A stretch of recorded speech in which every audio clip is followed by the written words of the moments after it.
Have you ever had bread so soft that it pretty much melts in your mouth? If not, and even if you have, now is the time to try Pandesal, the roll that is loved in the Philippines. So let's make it. Alright, let's get this party started by proofing some yeast. Measure out 1/2 cup plus 2 tablespoons of whole milk or 150 grams. Heat that up to about 110 degrees Fahrenheit or 45 degrees Celsius.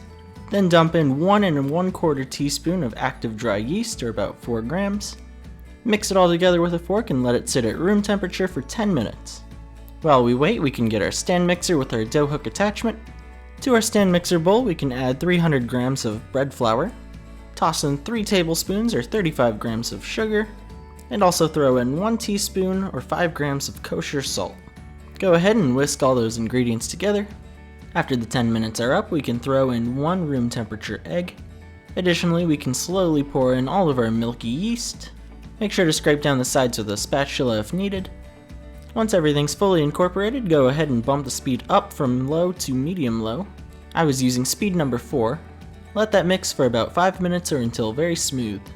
Then at the end of the mixing process, we're going to incorporate 2 tablespoons of softened unsalted butter.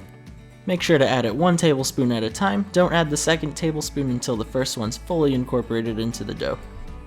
Once the second one is fully incorporated, our dough is finished. This is a pretty sticky dough. Do your best to get everything you can off the dough hook. Scrape down the sides of the bowl and gather it into one place as well. Then from your bowl, dump all of your dough onto your counter. Consider using a bench scraper and kind of swirl it around the dough just to try to form it into a ball. In order to prevent the sticking on your hands and the bench scraper, you might want to add a little bit of flour just to the top and to the bench scraper itself. Then you can finish forming it up into a nice ball the best you can. This is going to make it a lot easier to divide into pieces later. Now we can grease a bowl with cooking spray, and then put your dough in that bowl, cover it with a warm damp towel and let it sit at room temperature for 1 hour. After the hour's up, uncover your dough, get it out of your bowl and onto your counter. Very lightly flour your bench scraper so you can cut it. Do your best to cut it into 12 equal portions. It's a little difficult to do just because how sticky it is.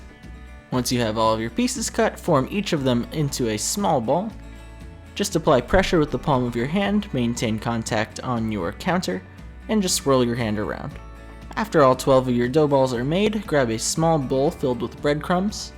Toss each of the balls in the breadcrumbs to fully cover it, and then set each of your 12 balls onto a parchment-lined baking sheet, and then just cover with your warm damp towel from earlier, and let it rest for about 40 minutes.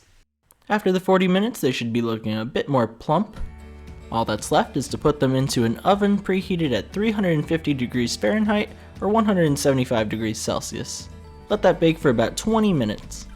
Once it's finished, take it out of your oven, serve immediately nice and warm with lots of butter and some mango on the side.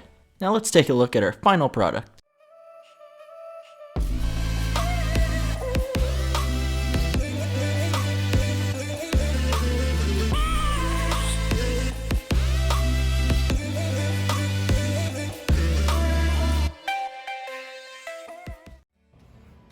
So there we have it, we made Pandesal. It's the softest and fluffiest bread that I have ever had, and you can't go wrong with some warm Pandesal and some fresh mango for breakfast. So if you enjoyed the video or learned something, please leave a like and subscribe. We have a bunch more recipes on the way. Thanks for watching.